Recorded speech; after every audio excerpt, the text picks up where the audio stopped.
আসসালামু আলাইকুম। ইতালি বললেই আমাদের মনে পড়ে রোম, ফ্লোরেন্স কিংবা ভেনিসের কথা। কিন্তু পর্যটকদের ভিড় আর যান্ত্রিকতার বাইরে টুস্কানি পাহাড়ের কোলে এমন এক শহর আছে যা শত শত বছর ধরে তার আভিজাত্য আর নির্জনতা ধরে রেখেছে। স্বাগতম আরেৎসোতে। আজ আমি আপনাদের এমন এক জায়গায় নিয়ে যাব যেখানে প্রতিটি পাথরের গলি কথা বলে, যেখানে প্রতিটি প্রাচীন দেওয়াল ইতিহাসের সাক্ষ্য দেয়। এই সফরে আমরা জানবো কেন এই শহরটিকে বলা হয় সোনার শহর, অর্থাৎ দ্য সিটি অফ গোল্ড, আর কেন এখানে আসলে মানুষের মন অটোমেটিক শান্ত হয়ে যায়।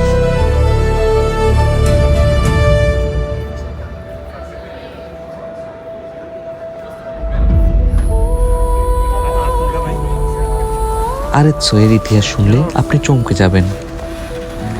এটি রোমান সাম্রাজ্যের চেয়েও পুরানো। প্রাচীন ইত্রুস্কান সভ্যতার 12টি প্রধান শহরের একটি ছিল এই আরেৎসো। মধ্যযুগে এটি ছিল শিল্প ও সংস্কৃতির অন্যতম বড় কেন্দ্র। রেনেসাঁ যুগের কিংবদন্তি শিল্পী জর্জিও বাসারি, যার ছোঁয়া ফ্লোরেন্সের আনাচে কানাচে আছে, তার জন্ম কিন্তু এখানেই।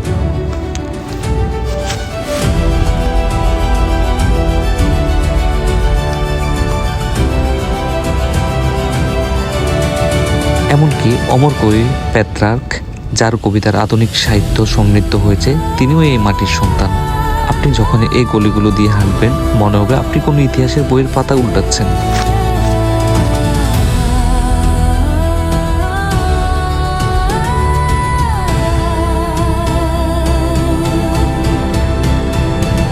প্রায় 1 লক্ষ মানুষের এই শহরটি কিন্তু মোটেও কোলাহলপূর্ণ নয়।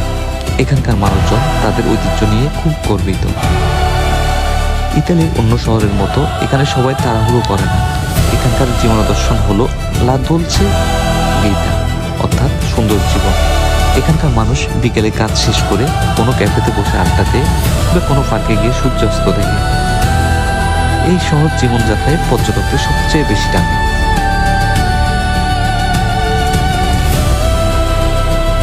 এখন আমি যেখানে দাঁড়িয়ে আছি, এটা হলো পিয়াৎজা গ্রান্দে।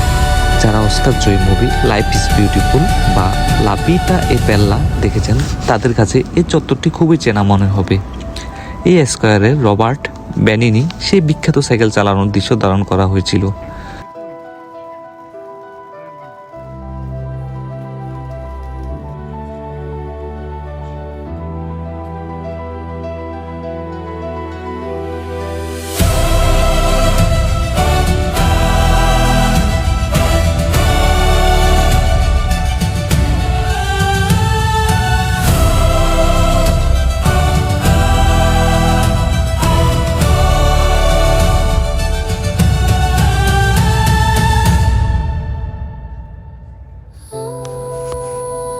আরেৎসো কেন বিখ্যাত?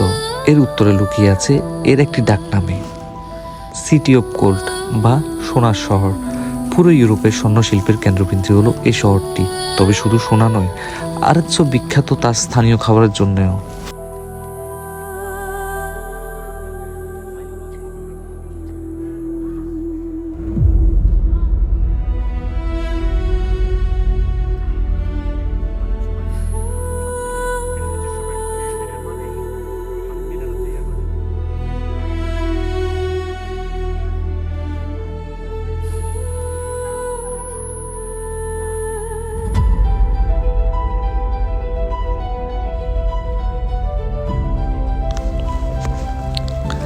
আন্তিকা বত্তেগা তোস্কানা এটি শুধু একটি দোকান নয়, এটি তুস্কানিদের ঐতিহ্যের ভান্ডার।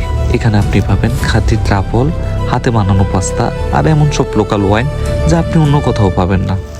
এখানকার স্থানীয় পনির বা চিজের স্বাদ একবার নিলে আপনি সারা জীবন মনে রাখবেন।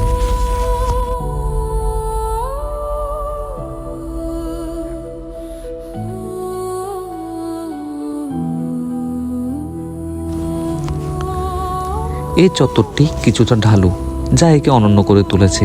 এর চারপাশে তাকালে আপনি দেখতে পাবেন গথিক এবং রেনেসাঁ স্থাপত্যের নিখুঁত সংমিশ্রণ।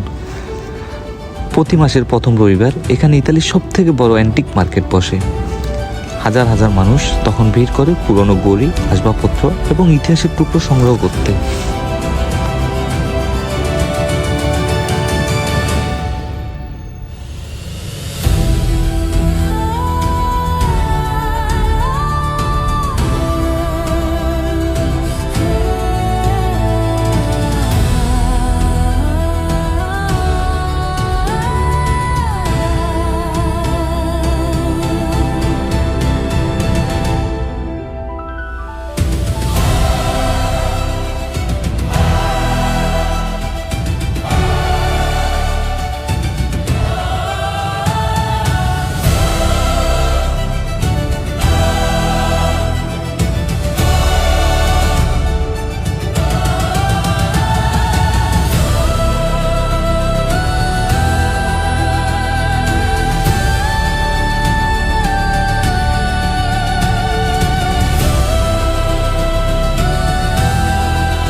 অনেকের মনে প্রশ্ন জাগে, এখানে এমন কি আছে যা মন ভালো করে দেয়?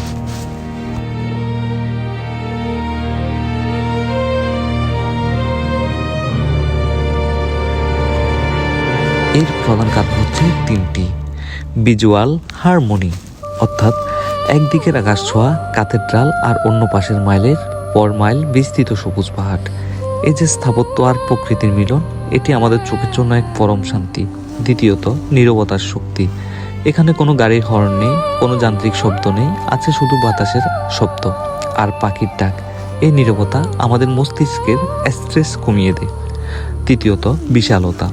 যখন আপনি পাহাড়ের উপর থেকে পুরো শহরটিকে আপনার পায়ের নিচে দেখবেন, তখন মনে হয় আপনার জীবনটা ছোট ছোট সমস্যাগুলো আসলে খুব তুচ্ছ। এই অনুভূতি মানুষকে এক অদ্ভুত মানসিক মুক্তি দেয়।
অবশ্যই কমেন্ট করে জানাবেন।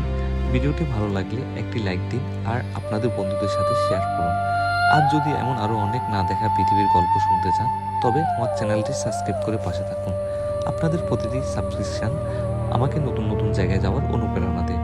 ভালো থাকবেন সবাই, দেখা হবে পরের ভিডিওতে। আসসালামু আলাইকুম।